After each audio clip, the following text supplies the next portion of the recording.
Hey everybody, welcome to Overtime with the Oregonian. I'm Billy Gates.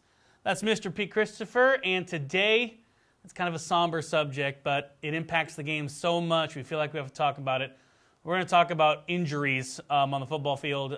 So Pete, who are some of the big-time players that have gone down early, sadly? Injuries are always a part of football at every level, but it does seem like we've seen a lot to kind of the bigger-name kids early on in the season. Just to run down a short list of them, knee injuries to Dylan Gabriel, center of Central Catholic. He's out for the season with an ACL. Cam McCormick, tight end for Summit, one of the state's best prospects. He's out for the season with an ACL injury. Connor Mitchell, Oregon City's running back, was in our top 10 running backs to watch post. He's out indefinitely with a meniscus injury.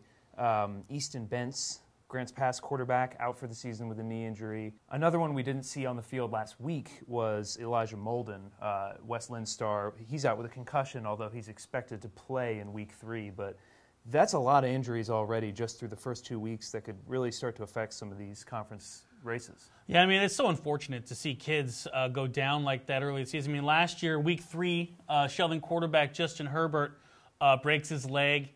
Started out just tremendous performances the first couple weeks of the season.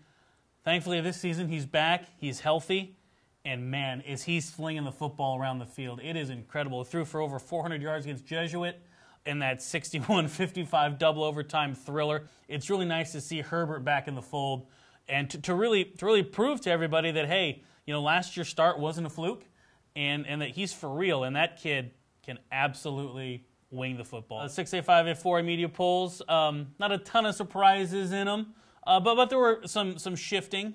Pete, you want to go over each of them and tell us what we got going on? Yeah, we got in 6A, we've got Jesuit, obviously, number 1. They were unanimous last week. They're unanimous this week. Then Sheldon and West Lynn are actually tied for 2 and 3. There's Justin Herbert's Sheldon team right there, and Tim Tawa led West Lynn. It's hard to argue with that. There's not a lot separating those two teams. They both seem to be deserving for a number 2 spot. That is a lot of offense at the 2 spot in the 6A poll. That is just a ton of offense. Man, that's crazy. 5A, we've got Springfield, Liberty, and Wilsonville cracking the top 3 this week. Good showing for the Northwest Oregon Conference there with Liberty and Wilsonville in it. And 4A, Cascade, Banks, and Phoenix round out the top 3.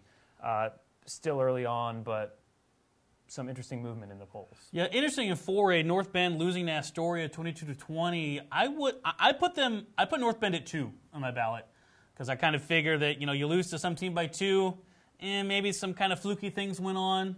Obviously, other voters didn't see it that way. Yeah. And if we hop back to 5A, big game in 5A, Ashland versus Summit down in Ashland. I haven't seen the 5A poll yet. I'm assuming Ashland and Summit came in 4 and 5. Yeah.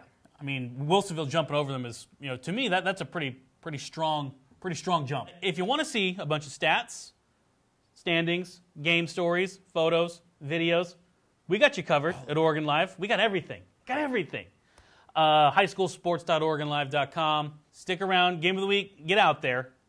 Number 2 Westland at number 5 Lake Oswego at the lake. Do it. I'm just happy to have our table back this week. I know. We got a table too.